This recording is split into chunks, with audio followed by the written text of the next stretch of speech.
नमस्कार, मेरा हक में आप सभी का स्वागत है। मैं हूं संतोष चौधरी। जब पहले कभी जेल की बात होती थी तो जहन में एक अलग सा चित्र उभर कर सामने आता था, लेकिन अब जेलों की जो रूपरेखा है, जो स्वरूप है, वो बदलता जा रहा है। उसमें आधुनिकता शामिल हो रही है, तकनीक को शामिल किया जा रहा है।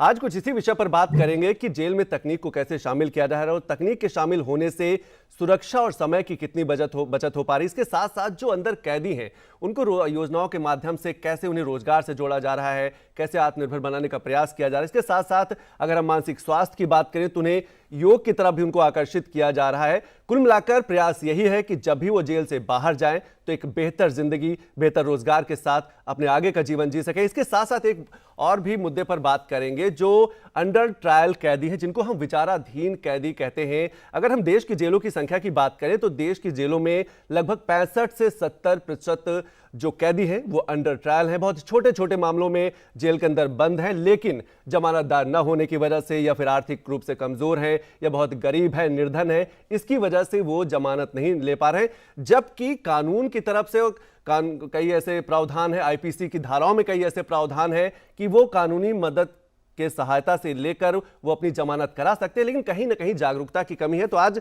इन्हीं दो मुद्दों पर बात करेंगे। इस विषय पर बात करने के लिए हमारे साथ दो बहुत ही खास मेहमान हैं, उनका हम परिचय करा दें।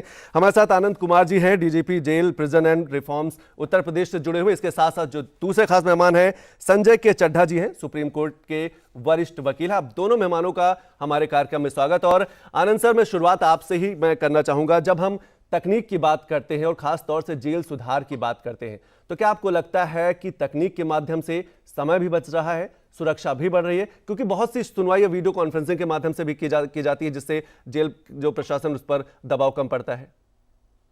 जी, निश्चित तौर से आपने बहुत प्रासंगिक बात की है कि तकनीक आज के युग में बहुत प्रासंगिक है। और तकनीक का अंडर ट्रायल्स के वीडियो कॉन्फ्रेंस के माध्यम से उनके रिमांड की कार्रवाई होती है। साथ ही साथ हम लोग ने यूपी में एक video surveillance system, video wall के माध्यम से सर्वेलेंस सिस्टम का इजाद किया है। जी, यूपी पहला राज्य है पूरे देश में जहां 74 जेलों में करीब 3000 कैमरे हैं जो ऑनलाइन कनेक्टेड हैं थ्रू वीडियो वॉल, और आर्टिफिशियल इंटेलिजेंस के माध्यम से हम सर्वेलेंस और मॉनिटरिंग करते हैं जेल। अगर उसमें किसी प्रकार की अप्रिय घटना होती है तो वो कैमरे से अलार्म ट्रिगर होता है आर्टिफिशियल इंटेलिजेंस के माध्यम से। लिहाजा हम बंदियों के ह्यूमन राइट्स को भी प्रोटेक्ट कर पाते हैं, और साथ ही साथ अगर कोई इंसिडेंट अनफॉर्चुनेट हैपनिंग होती है तो उसको रिकंस्ट्रक्ट करने में इससे बहुत सुविधा होती है। तो इससे दो फायदे हैं कि हमारे जो जेल तंत्र है उस पर भी एक दबाव रहता है कि सही कार्य करें, और साथ ही साथ बंदियों पर भी दबाव रहता है कि व्यवस्था का पालन करें, जो नियम कानून है उसका पालन करें। और इससे देखा जाए तो मानवाधिकारों का संरक्षण भी होता है। ये तो एक पहलू है। साथ ही साथ आईटी का इस्तेमाल भी जेलों में हो रहा है। बिल्कुल, ई मॉड्यूल के माध्यम से ऑनलाइन विजिटर सिस्टम का संचालन हो रहा है हमारे जेलों में। और साथ ही साथ प्रिजनर इंफॉर्मेशन सिस्टम के माध्यम से भी हम बंदियों का पूरा बायोडाटा, उनका प्रोफाइल करते हैं। और अब इसको ई कस्टडी सर्टिफिकेट से भी जोड़ा जा रहा है, जिसकी प्रक्रिया चल रही है। तो कुल मिलाकर के तकनीक का व्यापक इस्तेमाल हो रहा है, both for surveillance and monitoring and also जो कहते हैं बंदियों के उत्थान के लिए, उनके लीगल राइट्स, उनके ह्यूमन राइट्स के प्रोटेक्शन के लिए। बिल्कुल। संजय जी, कहा भी जाता है कि जेल जो है एक सुधारशाला की तरह होना चाहिए कि अगर किसी ने कोई अपराध किया है उसे दंड मिले, लेकिन अगर उसने निर्धारित सजा काट ली है तो जब बाहर निकले तो एक नई जिंदगी, नई बेहतर सुविधा के साथ, नई जिंदगी के साथ। आपको लगता है आजकल ऐसे ही प्रयास किए जा रहे हैं, तरह तरह के रोजगार के माध्यम से उनको जोड़ा जा रहा है, तरह तरह के उनको हुनरमंद बनाया जा रहा है? बिल्कुल, आपने ठीक कहा। और मैं इसका एक जो आधारभूत बात है कि क्रिमिनल जस्टिस डिलीवरी सिस्टम जो है, क्रिमिनल जस्टिस एडमिनिस्ट्रेशन जो है, जेल उसका एक बहुत बड़ा अभिन्न अंग है, ये हमें भूलना नहीं। देखिए, मुझे याद आती है ऑस्कर वाइल्ड ने एक बात कही थी कि it is not the prison which is to be reformed, it is not the prisoners, it is to reformation is needed in prisons. तो वहां, और इस चीज को आधारभूत बनाते हुए मैं आपकी बात से पूर्णतः सहमत हूं। और जैसा अभी डीजीपी साहब ने भी कहा कि ये एक मुहिम चला हुआ है, और हमने इसमें जुडिशरी की भी भूमिका, मैं उसको बहुत सार्थक समझता हूं और बहुत अहम रही है। जुडिशरी ने कई जजमेंट्स में, जैसा आपने बताया, कई लोगों के ऐसे केसेस हुए जो कि चल रहे हैं, उन्होंने इतनी सजा काट ली है जितना बड़ा उन्होंने गुनाह बिल्कुल, जिनकी सजा होनी और बेल नहीं दे पा रहे हैं। देखिए बहुत सारे, मुझे याद है 1976 में 39(1)(a) आर्टिकल कॉन्स्टिट्यूशन में ऐड किया गया, फ्री लीगल एड का प्रोविजन किया गया। एक जजमेंट मुझे याद आ जाता है, Rudul Sah versus state of Bihar, जहां पे एक व्यक्ति न जाने कितने दिन, कई साल तक एक्स्ट्रा उसको रहना पड़ा जेल में, बिकॉज उसके पास श्योरिटी नहीं थी। तो ये तमाम चीजें हैं, और इसमें मुझे बड़ा खुशी होती है कि अब पिछले 2 दशक में काफी काम हुआ है, जैसा कि अभी आप बता रहे थे। और स्पेसिफिकली उनकी जो कैदी हैं, उनके अधिकारों के लिए, उनके ग्रोथ के लिए, उनको फूड से लेके मेडिकल सिक्योरिटी, सारी चीजें वहां पे, उसमें सुधार दिन प्रतिदिन हम देख रहे हैं। और ये बात बड़ी अब हम सबके समक्ष है। बिल्कुल। आनंद सर, सरकार लगातार आत्मनिर्भरता की बात करती है। अगर हम जेल के अंदर कैदियों की बात करें तो उन्हें किस तरीके से हुनरमंद बनाया जाता है, किस तरीके से प्रशिक्षण उनको दिया जाता है? क्या वो जब बाहर निकलते हैं तो रोजगार कर सकते हैं? इतना हुनरमंद, इतना प्रशिक्षण उनको मिल जाता है? देखिए, मैं उत्तर प्रदेश की बात आपको बताता हूँ कि हमारे 74 ऑपरेशन जेल से आज की डेट में, और लगभग हर जेल में कोई ना कोई स्किल डेवलपमेंट के कार्यक्रम चल रहे हैं, और ये MOU के तहत हो रहे हैं, वॉलंटरी एजेंसी के तहत हो रहे हैं। किसी न किसी प्रकार का स्किल डेवलपमेंट हमारे यहाँ चलता है हर जेल। साथ ही साथ 8 हमारी सेंट्रल जेलें हैं जहां पे लॉन्ग टर्म कॉन्विक्ट जो होते हैं वो रहते हैं, और चूंकि वो लंबे समय तक रहते हैं, वहां हमारी कई इंडस्ट्रीज एस्टेब्लिश है, जैसे कारपेंट्री है, स्टील फैब्रिकेशन है, कुछ हैंडलूम का काम है, साड़ी का उद्योग है, चमड़ा उद्योग है, जूता बनाने के कारखाने हैं। इस तरह के आदि हमारे ODOP, 1 डिस्ट्रिक्ट 1 प्रोडक्ट की जो स्कीम उत्तर प्रदेश में चल रही है, उससे भी हम लोग लिंक किया, जैसे मेरठ में स्पोर्ट्स कोड आदि बनते हैं। तो कुल मिला के हमारे 74 जेल में स्किल डेवलपमेंट पर काफी एम्फेसिस है, और लगातार स्किल डेवलपमेंट कार्यक्रम चलते हैं। लेकिन इनकी कारगरता या इनकी एफिकेसी जो है, ज्यादातर जो लॉन्ग टर्म हमारे यहाँ बंदी है उन पर होती है, क्योंकि जो अंडर ट्रायल्स होते हैं उनका एक तो एडमिशन रेट कहते हैं, थ्रूपुट बहुत हाई होता है, 3 महीने 4 महीने 6 महीने में बेल का एंटाइटलमेंट हो जाता है, तो वो लगातार चेंज होते रहते हैं, और ये एक समस्या है जिसको एड्रेस करना पड़ेगा। मैं आपको उदाहरण देता हूं कि आज की डेट की अगर बात करें जी, तो यूपी में 1,17,000 हमारे इनमेट्स है, आज की डेट की हम बात कर रहा हूं मैं, और उसमें से 91,342 अंडर ट्रायल्स है, और मात्र 26,000 हमारे यहाँ कॉन्विक्ट्स है। तो ये 91,342 जो अंडर ट्रायल्स हैं, इनकी संख्या बहुत ज्यादा है, और इनको एंगेज रखना is a major issue, because ये दिमाग में ये रहता है कि हम कभी भी बाहर जा सकते हैं, और जो वास्तविकता भी है कि इनकी बेल की एप्लीकेशन रहती है, इनके दिमाग में जो पैरामाउंट इशू होता है वो ये होता है कि मुझे बेल कैसे मिल जाए, और मेरे लीगल राइट्स और मेरे ह्यूमन राइट्स प्रोटेक्टेड रहे। इनका बहुत ज्यादा ध्यान रिफॉर्मेशन एक्टिविटीज में नहीं होता है। यद्यपि हम लोग व्यवहारिक और अन्य कार्यक्रम भी चलाते हैं, चारित्रिक विकास के लिए भी कार्यक्रम चलाते हैं, कई NGOs के माध्यम से योगा, ध्यान और इस तरह के कार्यक्रम भी हमारे यहाँ होते हैं, लेकिन इनकी एफिकेसी बहुत ज्यादा लिमिटेड है as far as the under trials are concerned. इसको बढ़ाने की आवश्यकता है, और जो हमारे कॉन्विक्ट्स हैं उन पे ये व्यापक असर होता है, चाहे वो लाइफर हो या टर्म कॉन्विक्ट।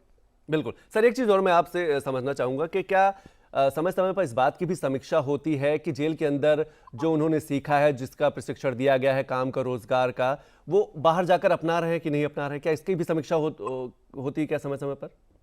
देखिए, बहुत सिस्टमिक कोई मशीनरी नहीं है, या कोई हमारे पास ऑर्गेनाइज्ड सिस्टम कहीं नहीं है कि जिससे कि हम बाहर जाके बंदी हमारे यहाँ क्या कर रहे हैं सबका हम उनका लोके जोका रखें।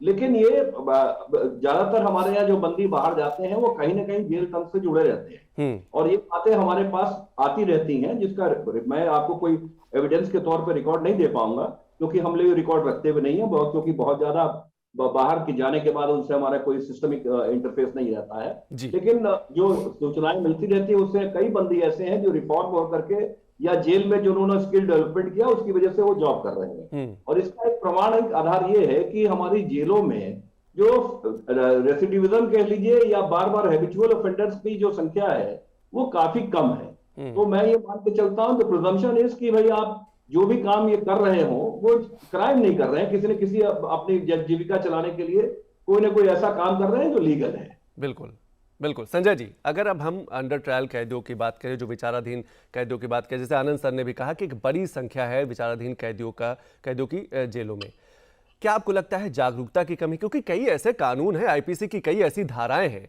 जिसमें उनको आसानी से जमानत मिल सकती है, आपको क्या लगता है कि जागरूकता की कमी है, उनको पता ही नहीं है कि किन किन धाराओं का प्रयोग किया जाता है, चाहे 436A की बात करें, 16772 की बात करें, क्या आपको लगता है अवेयरनेस की कमी है?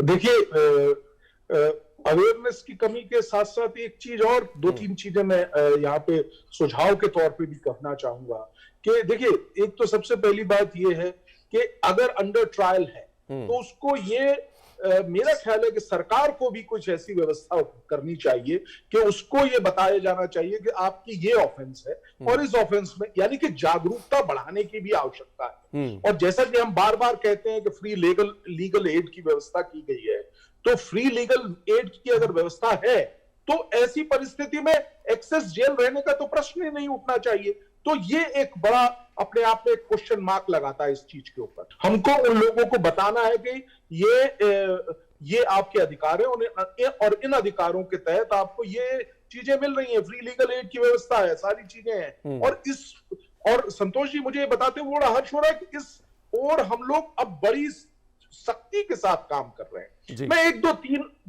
दो तीन चीजें और यहाँ पे ऐड करना चाहूंगा, क्योंकि हम लोग जेल की बात कर रहे हैं। जेल से रिलेटेड जो कानून है वो राज्य का सब्जेक्ट है, और केंद्र सरकार, खासतौर से होम मिनिस्ट्री जो है, वो राज्य सरकारों को नियमावली, न जाने कितनी एडवाइजरीज, गाइडलाइंस हर दिन प्रतिदिन देती है। जैसे कोई सुप्रीम कोर्ट का कोई आदेश आया, उसमें जेलों की स्थिति सुधार के लिए कोई बात करनी, तो वो गाइडलाइन, वो एडवाइजरी केंद्र सरकार प्रत्येक राज्य को भेजती है, और यह देखा जाता है कि वो एडवाइजरीज को, उन गाइडलाइंस को फुलफिल किया जाए और उनको फॉलो किया जाए।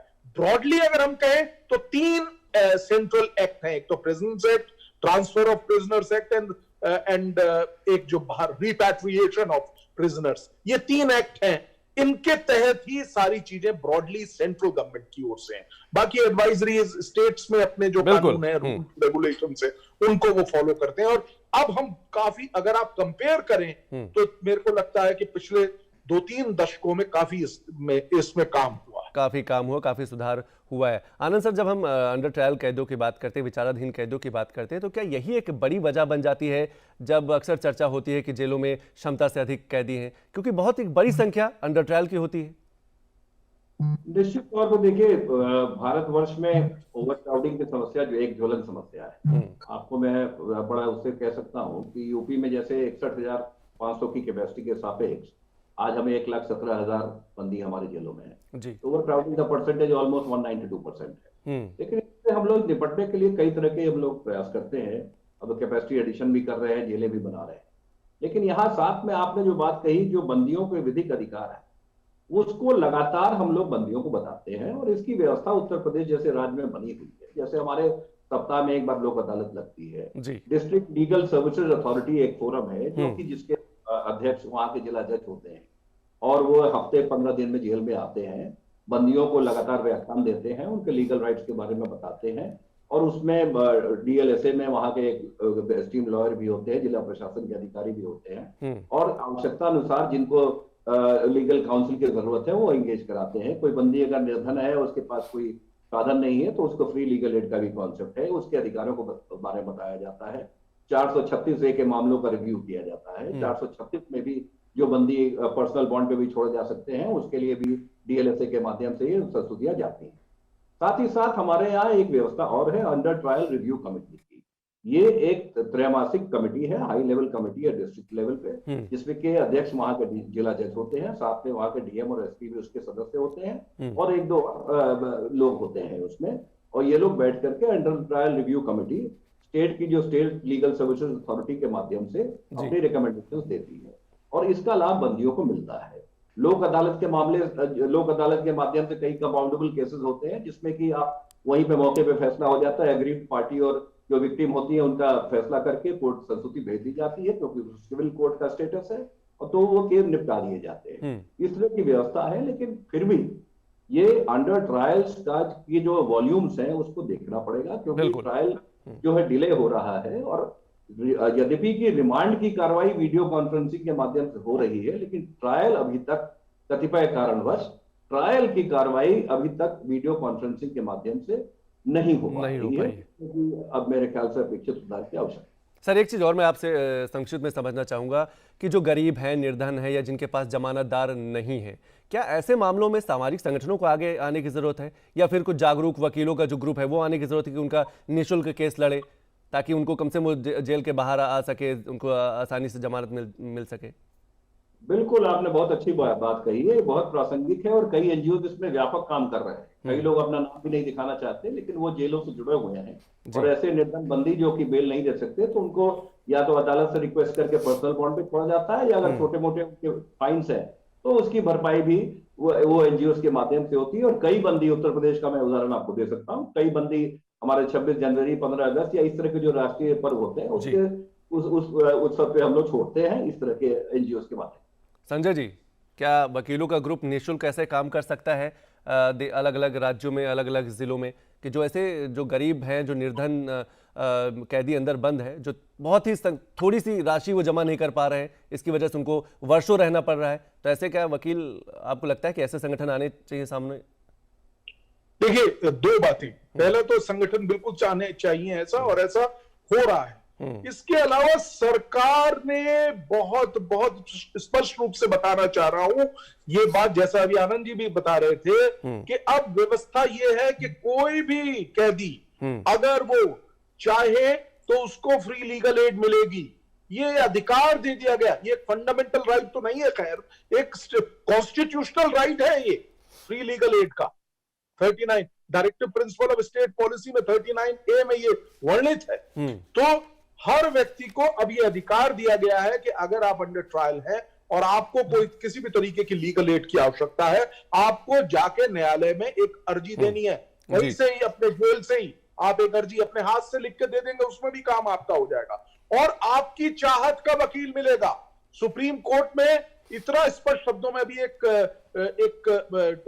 डिस्कशन हो रहा था, वहां पे मैं था, और उसमें ये बात बड़े स्पष्ट रूप से की गई कि सुप्रीम कोर्ट ने कहा कि free legal add of the choice of the person who is asking कि which lawyer you want. Even we have seen कि हमने देखा है कि आपको सीनियर एडवोकेट्स भी प्रोवाइड किए जाते हैं, और उसका सारा खर्चा जो है वो सरकार वहन करती है। तो वॉलंटरली तो वकील आ ही सकते हैं, लेकिन एक बहुत बड़ा एक प्रोग्राम है जिसके तहत सरकार भी इन वकीलों को मुहैया करा रही है इन कैदियों। बिल्कुल आनंद सर, ये भी देखा गया है कि जब हम अंडर ट्रायल कैदियों की बात करते हैं, विचाराधीन कैदियों की बात करते हैं, तो 80% से ज़्यादा बहुत ही मतलब बाइज्जत बरी हो जाते हैं, लेकिन एक लंबा समय उनको गुजारना पड़ता है जेल के अंदर। आपको लगता है कि न्याय व्यवस्था के हर अंग को बहुत ही संवेदनशीलता के साथ इस पर काम करने की ज़रूरत है, ताकि कम से कम सही समय पर उनको जमानत हो जाए और वो कम से कम बाहर आ सकें? देखिए, जो आपने बात कही है वो अपने आप में बहुत वाजिब है, लेकिन इसमें 436A में बारिंग those offenses जिसमें कि one of the punishment is death punishment या लाइफ इम्प्रिजनमेंट को छोड़कर अगर कोई और ऑफेंस है जिसमें कि 436A का प्रावधान है कि आधी सजा, अगर जो मैक्सिमम पनिशमेंट का बिल्कुल अगर जेल में व्यतीत कर ली है as an under trial, then is entitled to bail. ये 436A है। तो इसके तहत भी बहुत बंदियों को रिलीफ मिलती है। और जो अंडर ट्रायल रिव्यू कमेटी है या डिस्ट्रिक्ट लीगल सर्विसेज अथॉरिटी है, ये जाकर ये सुनिश्चित कराती है कि इस तरह के इनमेट्स को तत्काल रिलीफ मिले, उनका इनकार्सरेशन पीरियड कम हो जाए, उनको बेल का एंटाइटलमेंट हो। तो कई तरह की व्यवस्था है, चेक्स एंड बैलेंसेस हैं।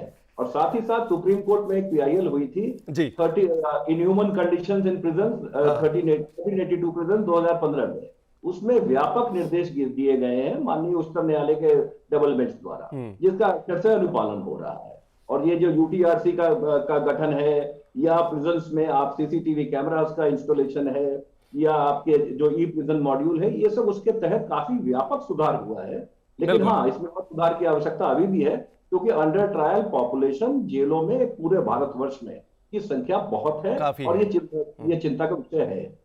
बिल्कुल, ये चिंता का विषय है। संजय सर, आनंद सर के सवाल को मैं आगे बढ़ाऊंगा कि 2006 में एक संशोधन का मैं जिक्र करना चाहूंगा, प्ले बार्गेनिंग इसमें यह कहा गया है कि आईपीसी में जोड़ा गया है जिसमें 7 साल सजा वाले मामलों में आपसी सहमति से मुकदमों का निपटारा किया जा सकता है, लेकिन यह भी व्यवहारिक होता नहीं है क्योंकि लोग सहमति तक पहुंचते ही नहीं है और जो जेल में बंद है उनको काफी वर्षों गुजारना पड़ता है। तो इसमें भी इसको भी प्रचार प्रसार करने की जरूरत है और लोगों को भी धैर्य रखने की जरूरत है, बड़ा दिल रखने की जरूरत है। बिल्कुल आपने ठीक कहा। और प्ली बार्गेनिंग का जो ट्रेंड है वो थोड़ा बढ़ रहा है, हो रहा है, और खास तौर से इसमें न्यायालय का भी जो डिस्ट्रिक्ट कोर्ट्स हैं उनका भी बहुत इंपॉर्टेंट रोल है।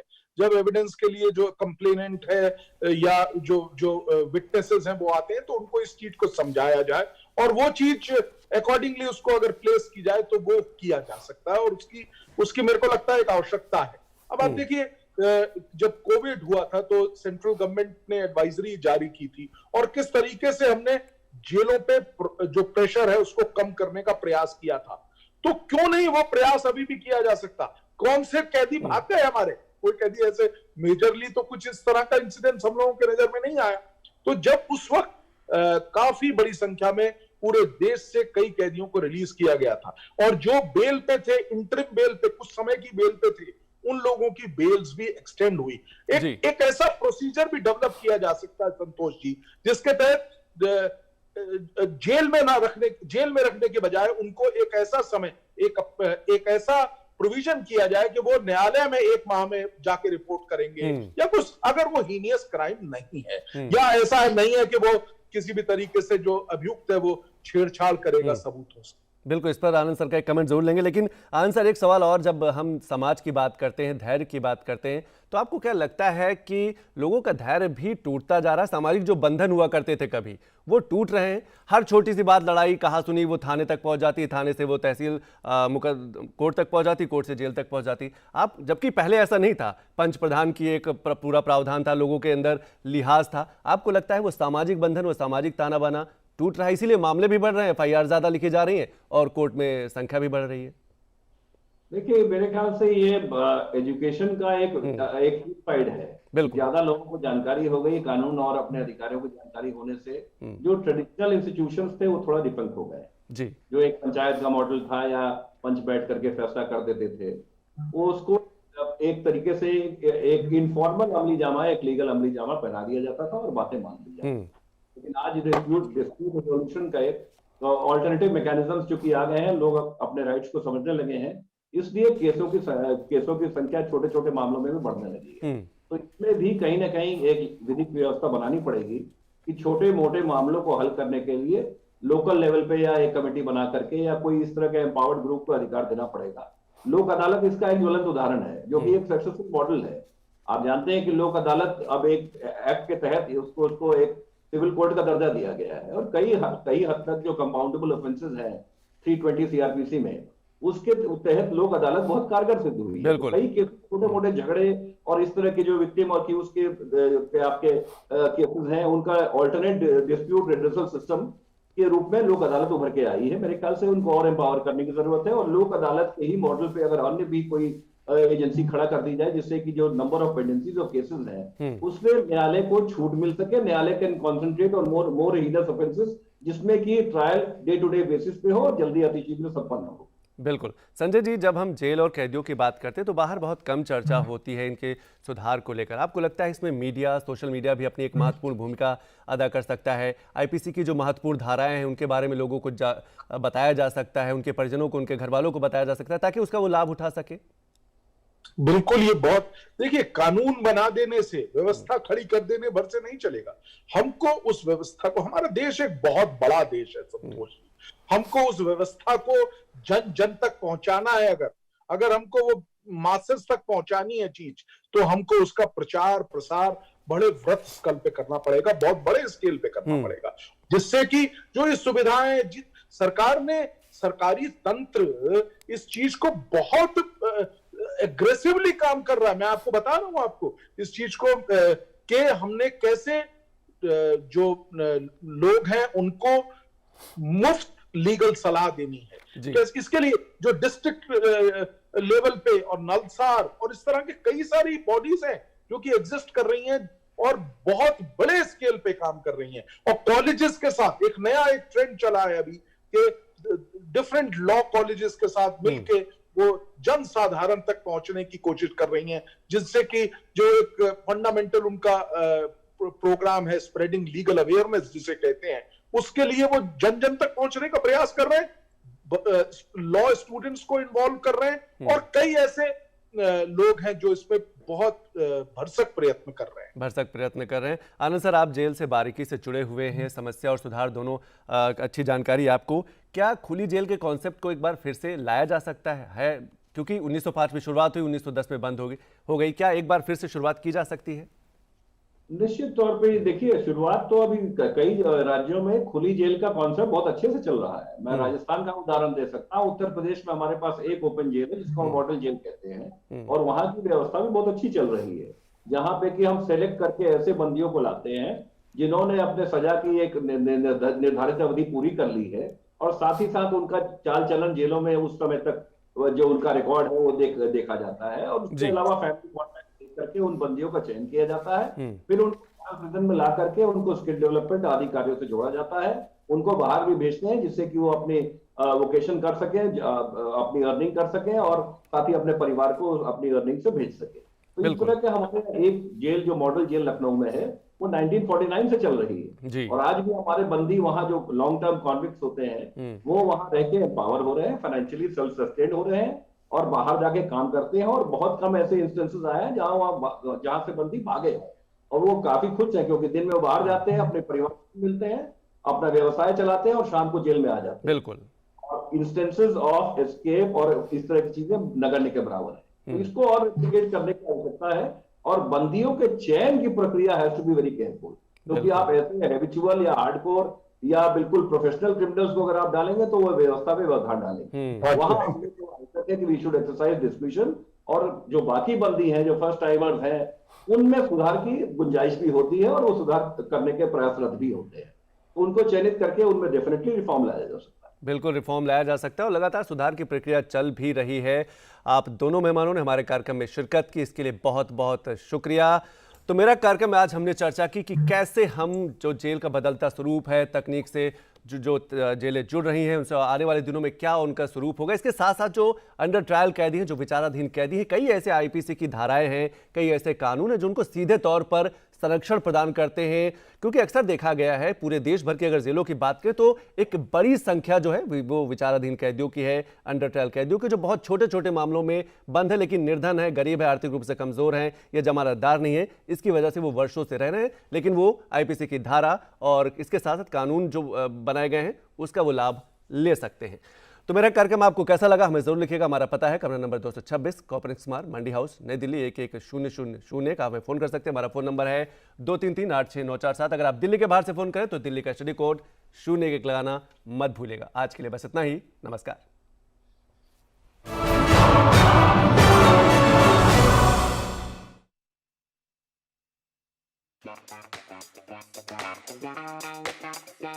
सफर का ये पड़ाव जरूर आखिरी है, पर थोड़े लम्हों का एहसास अब भी बाकी है।